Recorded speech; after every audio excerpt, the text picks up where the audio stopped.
Hello, I'm Larry Fanning. I'm president of G3SoilWorks. I have about 37 years of expertise. I have a degree in geology and one in geophysics. I'm a certified engineering geologist, board certified. I'm also a professional geologist and a registered environmental assessor. I've been working in this field for decades, and I have strong expertise in construction, foundations, clay soil behavior. I've served as an expert in that capacity, both in trial and for the state of California's registration boards and for the State Mining and Geology Board and the Department of Conservation. And I'm here today to talk to you about engineering, geology, and geotechnical engineering. So Larry, what should a homeowner expect when owning a luxury home on a hillside terrain? Well, the first thing that we should consider is location. Like with all real estate, there's the three things of real estate, right? Location, location, and location. Well, that's also true from a foundation, construction, and engineering standpoint. If you own a house or are looking to buy a house or to build a house in South Orange County, Ladera Ranch, Coto de Caza, Dana Point, San Juan Capistrano, San Clemente, Santa Barbara, Malibu, essentially all the nice places along the coast, all of these things have one thing in common, that they tend to be underlain by troublesome geologic materials. Okay, let's take a look at what goes into construction, in particular construction that involves these types of clay soils that we're concerned with. Let's start with flat ground so we minimize the complexities that are involved here, and we'll move forward with this as we get into it. We start with our lot, and let's say that this is some natural, let's say it's semi-natural ground that's been kind of planed off to a relatively flat condition. You come out, buy it, and want to build your dream home on it. First thing that you do is get yourself a competent soil report. Soil report identifies the fact that the soils here are clay and that they're expansive, and they have a variety of the issues that we've just previously described. So we come out here, the soil report recommends that we build a pad to support our building on what's called engineered fill. And what will happen is that we will do what's called an over excavation to take out a lot of the variability in this material. We'll remove, say, the upper 5 or 6 feet of the soil or more, depending on what the character of the ground is. And we'll replace that with a uniform compacted engineered fill. And this engineered fill has been removed, it's been blended, it's had all the organic materials pulled out of it, like roots, it's had all the objectionable materials like big rocks and debris pulled out of it, and it goes back in as nice, uniform, moist material that's been laid down in thin lifts and thoroughly compacted by heavy equipment, so that we have a uniform condition now that's about 90% relative compaction relative to a laboratory standard, and that it's uniform and moist. This is what the cities and jurisdictions are looking for, and this is what you need to have to start with. So we have this condition that's been created, and at the moment that it was created, it's in beautiful shape to support your buildings. The problem is that it's exposed to weather and outdoors. And so things start immediately happening to this that have to be accounted for. One is that even though we've replaced this material and pulled it out of the ground, mixed it and blended it, we still haven't changed its inherent character in that it's clay. It still retains its expansiveness, it still retains its plasticity, it still retains its poor drainage characteristics, its strain softening and inability to support vegetation. But what we have done is homogenized it so at least it's uniform. So we come out here, we produce our pad. The next thing is that we decide that we're going to put our foundation in, and so we come in and we build a foundation for our house. That foundation has what's called a footing, typically for slab, what they call slab on grade, and that footing extends down into the ground. And then we build a slab on the surface of the ground that's poured concrete. And then we have the perimeter footing on the other side. Of course, this is an oversimplification. So this forms the foundation for our house. This consists of reinforced concrete typically, And then we specify the correct type of concrete that's adapted to the ground that you're using and for the loads that it's going to be experiencing. The other issue is that we understand is that clay soils, with their ability to this fine-grained nature to them, this inherent character of them makes them have a high degree of capillarity. And a lot like what happens with a paper towel, when you dip this paper towel in water, you'll notice that the water starts climbing readily up the paper towel. Now, clay soils behave almost identically to this in what's called this capillarity process. This capillarity is applicable to both liquid water and vapor.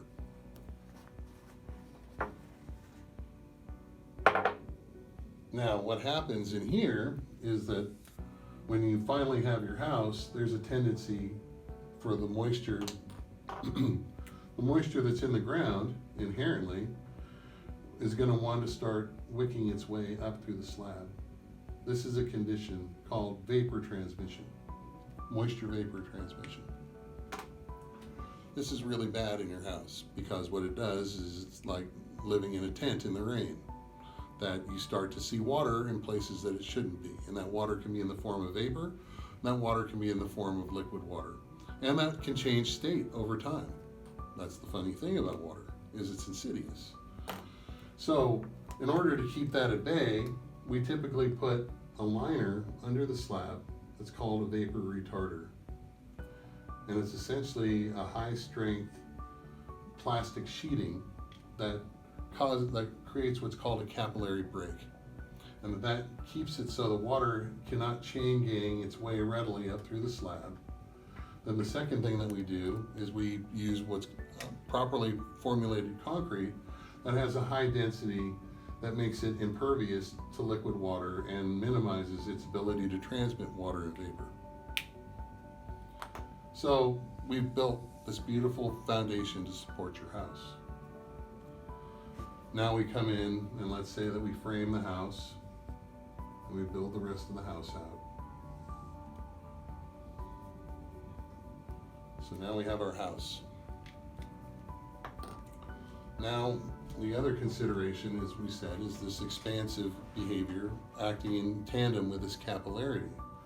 And that when we first built our pad, if you remember, we produced a homogeneous zone of soil that was compacted and converted into engineered fill to support our work. Its uniformity was what was keeping the expansive forces at bay. If everything moves up or moves down uniformly, there's no issue because everything moved with it. What happens to cause damage in something is differential movement. Now that we've put this house over the top, we've ended up covering a portion of the ground. Now we come in and say, let's say on this side of the house, we landscape it with a nice lawn, or that the developer for the property installs the front yard. It leaves the backyard untouched because everybody wants to put their own style in. So what happens is the front yard is being irrigated, and so water is being applied to that. The backyard is not being irrigated and tends to lose water to evaporation. Again, remembering that we live in a desert. So what happens is this side is getting wet and this side is drying out. Now, like we talked about, the water tends to move through these soils under capillarity and what are called thermodynamic gradients similar to that. Another thermodynamic gradient like that is from moist to dry, a lot like the paper towel again. So what happens is this soil out here is starting to become wetter than the soil that's underneath the house. That causes a gradient, which is this upside down triangle symbol, to cause a gradient to move water from this area to under the house, under suction. So what happens is you get a gradient under the house that produces a zone of higher moisture. And the effect of that is it activates the foundation soils that are supporting this and causes them to expand and push up against the slab, proportional to the change in moisture content.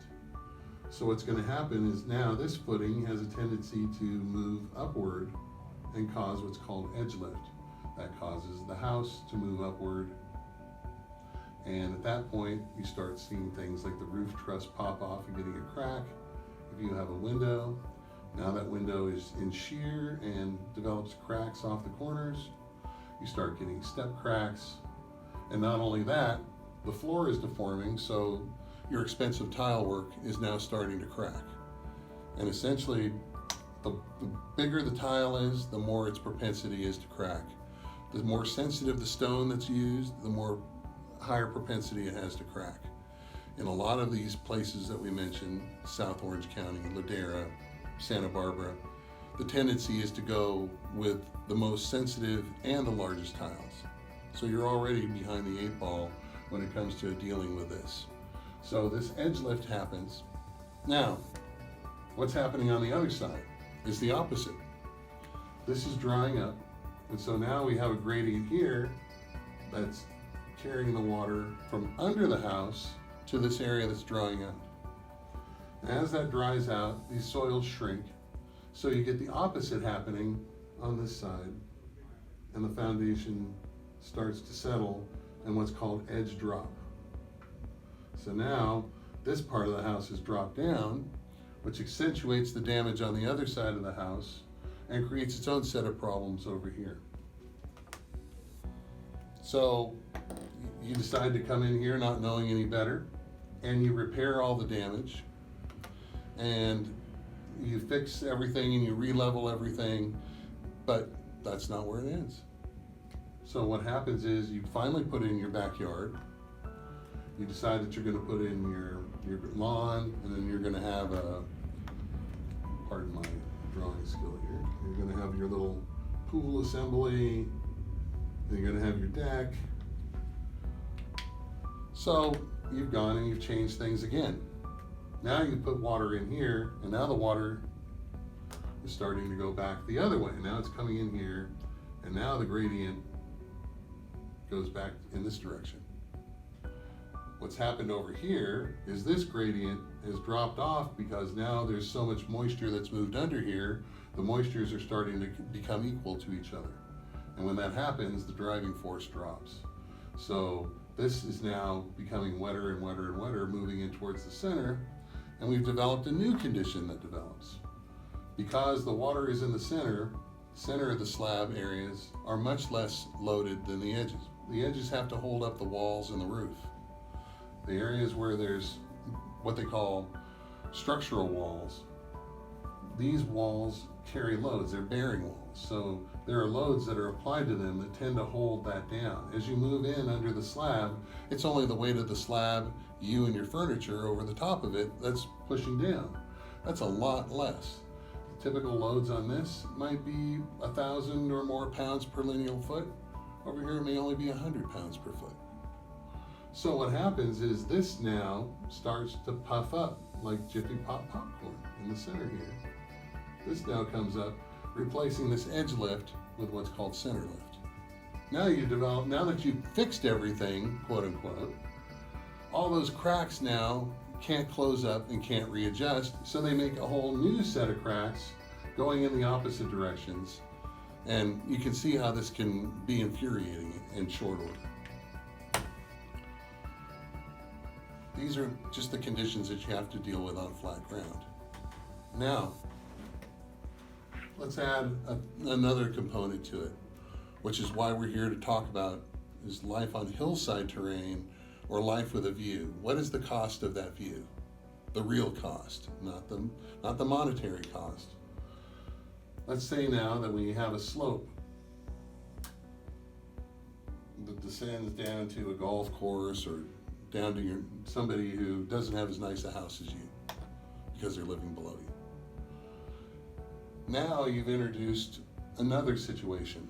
One is that typically these are met with a privacy perimeter wall, and two, that this slope is owned by an association or another property owner that you have very limited control over.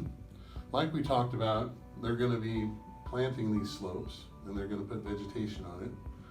the vegetation on there is going to have a flavor for irrigation and a need for moisture. And as that vegetation develops, it sends down roots, and those roots start mining the ground for moisture. And as we know, as clays lose moisture, they tend to settle or shrink. So this portion of the slope starts to shrink back. So let's take a look at a very small part of that slope. Let's take a little box on the slope here, and let's magnify what happens to that box when it gets wetted and dried. So we start with our box, it's nice and square. Then what happens is, and it's on a slope, so here's the slope gradient up here, acting on it. Gravity's pushing down here, and we have the direction of the slope, and we have an expansion force, and we have a shrinkage force. And so this expansive force is happening in all directions on this box. As this thing gets wet, the box tends to puff up. Okay? It puffs up more towards the surface because there's less load on it up over the top here, because there's only a thin layer of soil here and a big, thick, endless envelope essentially underneath it. So it tends to move out in the direction of slope. So what that does is it causes this box to move outward. Now it dries back because it's summer, or they've cut back on irrigation, or they've changed things. The tendency is for the box to shrink back. But remember, gravity's playing a role in this now. So what happens is the box actually is forced under gravity to move slightly downslope. This process repeats itself over time, and as these wetting and drying events occur over and over again, you get what's called creep or activity. And that this slope tends to, the outside envelope of this slope tends to walk downhill. You've seen it on country roads, you've seen it off the sides of highways, you've seen it off slopes in places that have clay soils. And what's the biggest indicator of this issue?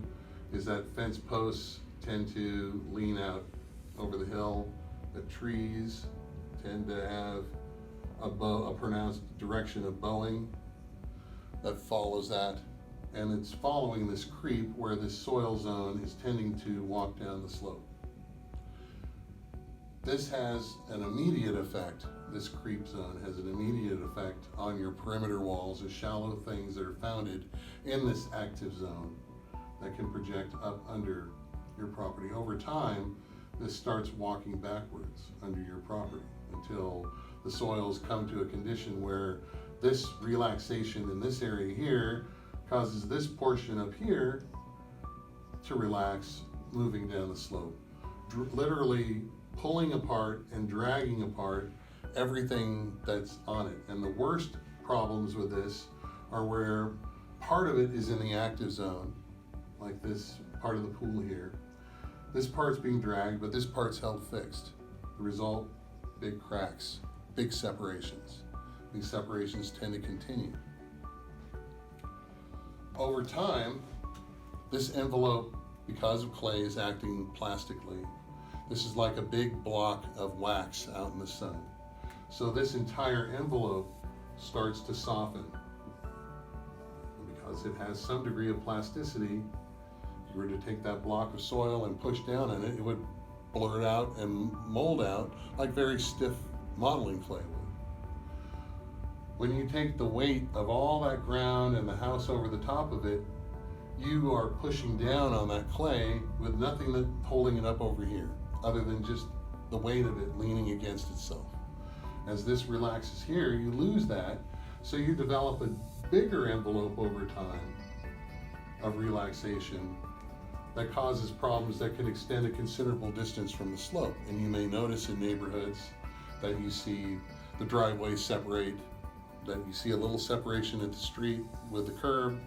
The next thing you see is a bigger separation between the driveway ramp and the sidewalk, and then you see a bigger one still between the sidewalk and your driveway, and then a bigger one again between the driveway and the house. And you're wondering what is going on.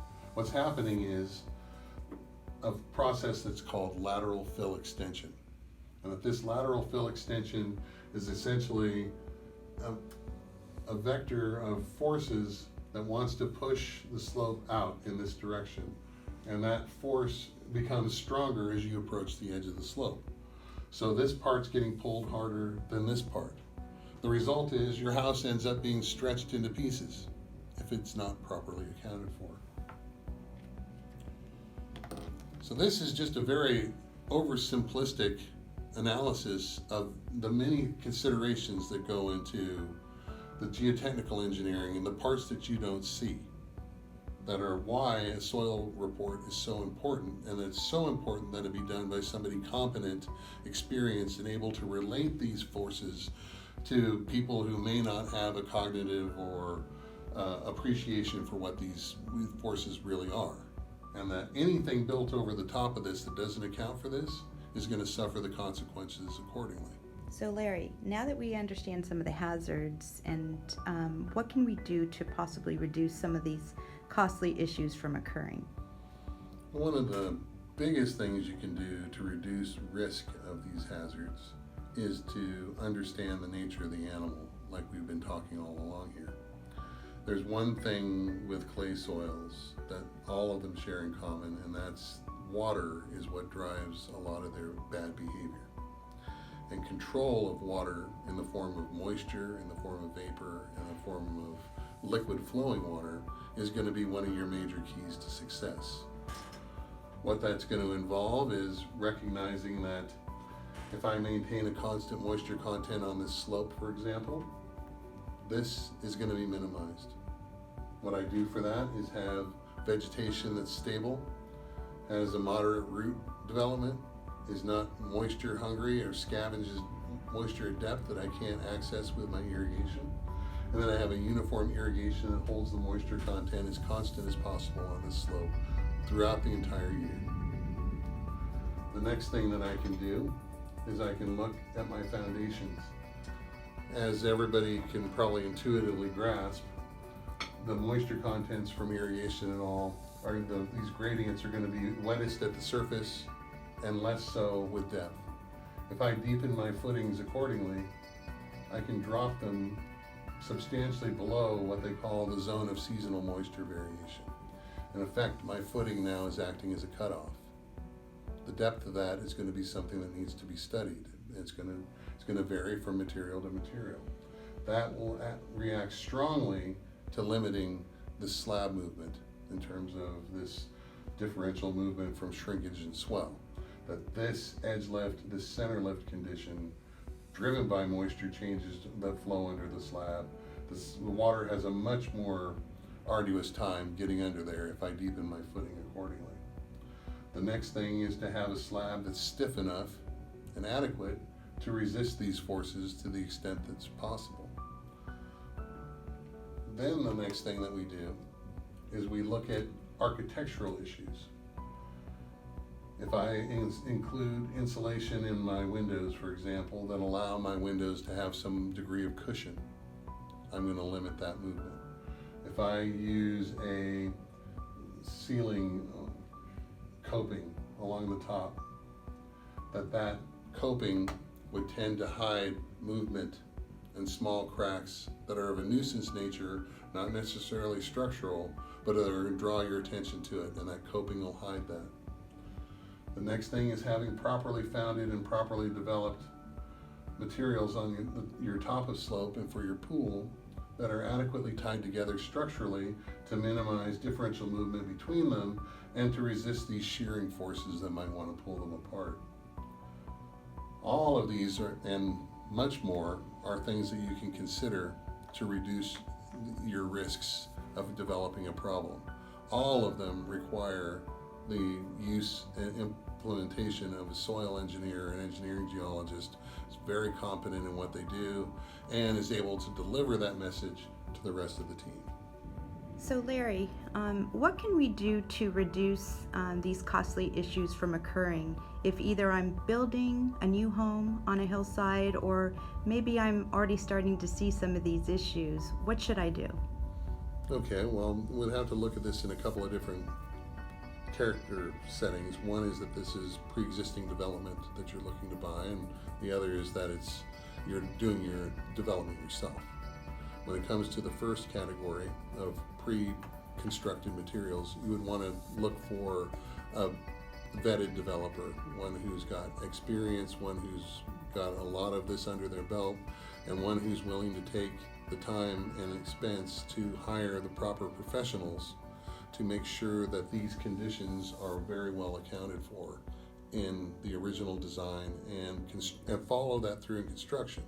Now that's going to take somebody who's not only smart and has experience, but is hard-headed enough and disconnected enough to have the strength to stand up to these developers and construction individuals to do what may be more expensive. Now, that's going to require a person who is relatively unique, because most developers might not want to do that. And you need to be able to make a case to them that supports them why they're money ahead to do the right thing, because the right thing and the smart thing and the best thing are all the same thing when it comes to soil engineering. So Larry, if I'm considering developing a property on this beautiful hillside, how can I reduce my costs and these issues from happening? First thing you can do is make sure that you hire a competent soils engineering geologist that understands these issues and that is able to relay what he understands about those issues to the rest of the design team to make sure that these hazards are accounted for in a manner that reduces their risks to tolerable levels. Now that may be painful because it could be expensive to do this. Again, these soil materials, they don't care about your budgets. They don't care about how you feel. They only care about reacting to changes to their conditions. Now it's going to require somebody with a pretty hard head who's going to be able to stand up to the rest of the design team and to the owners and say, you really need this. It doesn't matter what you do above the ground here. If you don't do this, the rest of it won't matter. Larry, I'm currently living on a hillside and I'm witnessing all these hazards you just talked about. What can I do now? Well, the first thing is don't panic. The second thing is don't make any rash decisions. Like Elvis said, only fools rush in. You can make things a lot worse by listening to a contractor or listening to your friends or going on the internet and researching this for yourself, a lot like if you had a medical condition. The best thing that you can do is find an expert who has strong experience in not only construction, but on the forensic end of things, that they've participated both in the design aspects of things to know what goes into construction, and two, that they have the experience of seeing what's gone wrong 1,000 times before. So that's going to require a special consultant. And G3, for example, is one of those types of special consultants. Probably half of the work that we do is in the capacity of an expert witness. Sure, we do a lot of design work. Every week we're doing design work on a wide variety of different foundations and buildings and developments. Anything from single-family homes to large hotels and high-rise buildings and even dams and major public works conveyances. But what we have here is we have the benefit of the experience of seeing things that actually failed, and we saw them time and time again. We've seen what doesn't work, and we've seen what works. And so what you're going to want to do is get somebody like that, like us, who are capable of giving you an accurate answer to interpret what you're seeing for what it is. Larry, should I consider a third-party review? Yes. Just like with medical conditions, if it's a serious condition or you feel that there may be an alternative answer to this, I would certainly invite you to find another competent engineering geologist or geotechnical engineer, another consultant of similar character and caliber to take a look at this and recognize that there's more than one way to skin a cat and that you can have multiple pathways to an accurate solution, but that it never hurts to have a second party take a look at this. And at G3, we recommend that. In fact, we recommend to our clients on larger high-risk developments that they consider a third-party review just as a part of the ongoing work. So the answer would be yes, do it. And at G3, we provide third-party reviews, and in addition to the other work that we do, and we're here for you. If you want to run something by us, just give us a call. Typically, the first call there's no fee for the initial consultation. If we think that you have a condition that's something that's wrong, we'll tell you. If not, we'll tell you that too. We got plenty of other things to do.